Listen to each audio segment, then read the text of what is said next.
احنا كنا باين نربحوا. السجن لمدة قد تصل إلى عامين كاملين هي العقوبة التي ستسلط على نجم اتحاد العاصمة يوسف بالليلي في حال تحريك النائب العام الدعوى العمومية حسب قانون العقوبات الجزائري الذي ينص على معاقبة كل من يثبت في حقه تناول أو حيازة مخدرات بعامين سجنا وغرامة قد تصل إلى 50,000 دينار. مادة الكوكايين فهنا يعني في خطورة كبيرة، يعني في خطر كبير بالنسبة لهذه الظاهرة وهذه القضية. فهنا فيه تحريك الدعوة القضائية. لماذا؟ لأنه ممكن لما يكون التحقيق عن طريق الشرطة بطبيعة الحال فهنا ممكن فيه استهلاك، فيه إدمان، وفيه كذلك ممكن متاجرة، وبالتالي ممكن فيه شبكة. فهنا العقوبة تتراوح بين شهرين وسنتين.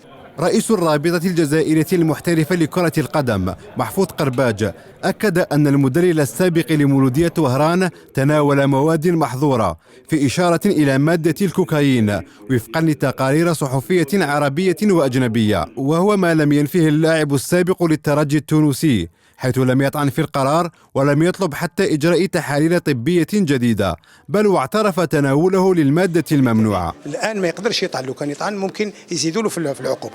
هذا بالنسبة للقضية في المجال الرياضي.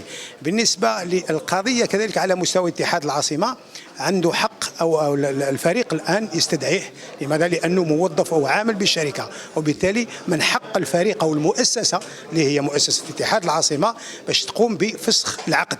إقصاء بالليل من اللاعب 2 عقوبة ربما ستكون عليه أقصى من إدخاله السجن باعتباره ضربة موجعة لمساره الرياضي وسببا في إطفاء توهجه الملفت والمتصاعد.